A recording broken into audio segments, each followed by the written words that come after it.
Hello दोस्तों बताया जाता है कि आज से कुछ सालों पहले बांग्लादेश में बहुत ही ज्यादा गरीबी थी। यहाँ पर हालात इतने बुरे थे कि कम उम्र में ही लड़कियों की शादी कर दी जाती थी। शायद आपको ये बात सुनकर यकीन न हो कि बांग्लादेश में कुछ ऐसे कबीले भी हैं जहाँ पर पिता अपनी ही बेटी से शादी कर लेते हैं। सुनने में ये बात काफी अजीब लगती है। यहाँ तक कि कुछ लड़कियों को शादी के नाम पर बेच भी दिया जाता था। हालांकि आज भी इस देश में ऐसी बहुत सी लड़कियां हैं जिनकी शादी 15 साल से भी कम उम्र में कर दी जाती है, वह भी अपनी से बहुत बड़े शख्स के साथ। और इसके अलावा भी बांग्लादेश में बहुत सी ऐसी चीजें होती हैं जिनके बारे में सुनकर आपके रोंगटे खड़े हो जाएंगे। तो चलिए दोस्तों, आज की इस वीडियो को शुरू करते हैं। दोस्तों, जैसा कि आपको पता होगा, जब भारत का बंटवारा हुआ था तब दो देश बनाए गए थे, भारत और पाकिस्तान। अब आधे लोग पूर्व की तरफ चले गए और आधे पश्चिम की तरफ। अब यही वजह है कि जो लोग बांग्लादेश के साइड रहे थे वह अब बांग्लादेशी कहलाते हैं। ऐसे में यहाँ पर अधिकतर पॉपुलेशन मुसलमानों की है। हालांकि यहाँ पर बंगाली और हिंदू भी रहते हैं, लेकिन अगर मुसलमानों की बात की जाए तो उनकी संख्या 98% के आसपास है, जो कि काफी ज्यादा है। 16 दिसंबर को यहाँ पर विक्ट्री डे मनाया जाता है। असल में दोस्तों, जिस दिन पाकिस्तान के जनरल ने भारतीय सेना के आगे घुटने टेक दिए थे, उसी दिन को विक्ट्री डे के रूप में मनाया जाता है, क्योंकि उस दिन के बाद से बांग्लादेश पूरी तरह से स्वतंत्र हो गया था। यहाँ पर कुल मिलाकर 17 एयरपोर्ट हैं, जिनमें से 3 एयरपोर्ट तो इंटरनेशनल हैं और बाकी इस देश के डोमेस्टिक एयरपोर्ट हैं। हम आपको बता दें कि बांग्लादेश की राष्ट्रीय भाषा बंगाली है। इस देश की 85% आबादी गांव में रहती है। दोस्तों, बांग्लादेश में लगभग 2000 से भी ज़्यादा अलग अलग न्यूज़पेपर प्रिंट किए जाते हैं।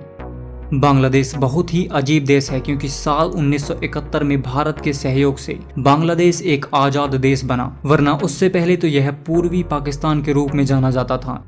लगभग 17 करोड़ की आबादी के साथ ही पूरी दुनिया में जनसंख्या के मामले में बांग्लादेश 8वें नंबर पर आता है और पूरे एशिया में पॉपुलेशन के मामले में यह 5वें नंबर पर अपनी पोजीशन बनाए हुए है। मुसलमानों के इस देश की कैपिटल यानी कि ढाका में आपको अकेले 300 से ज़्यादा मस्जिदें देखने को मिलेंगी। इतनी ज़्यादा मस्जिदें दुनिया में कहीं पर भी नहीं है। इसी वजह से ढाका को मस्जिदों का शहर भी कहा जाता है।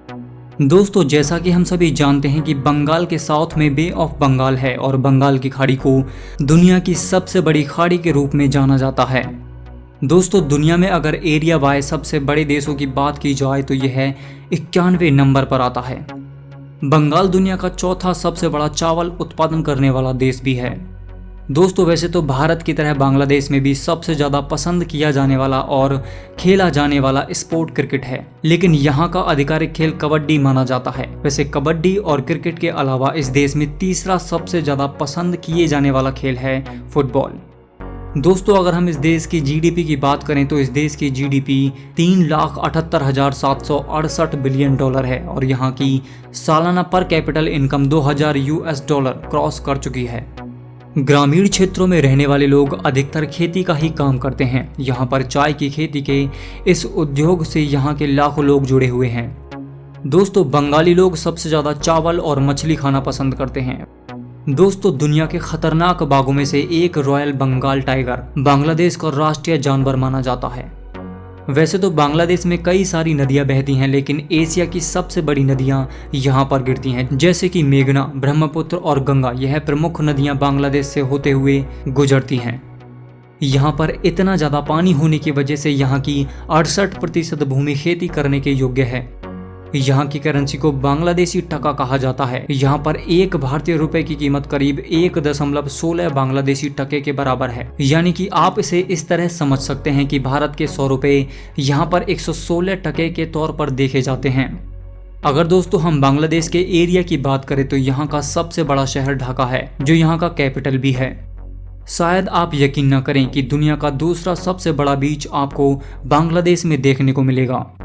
तो दोस्तों, आपको यह वीडियो कैसा लगा प्लीज़ मुझे कमेंट करके ज़रूर बताएं। वीडियो लाइक कीजिए, शेयर कीजिए, साथ ही चैनल को सब्सक्राइब कीजिए। इसी के साथ मैं आपसे विदा लेता हूं। फिर से मुलाकात होगी एक और नई वीडियो में। तब तक के लिए नमस्कार।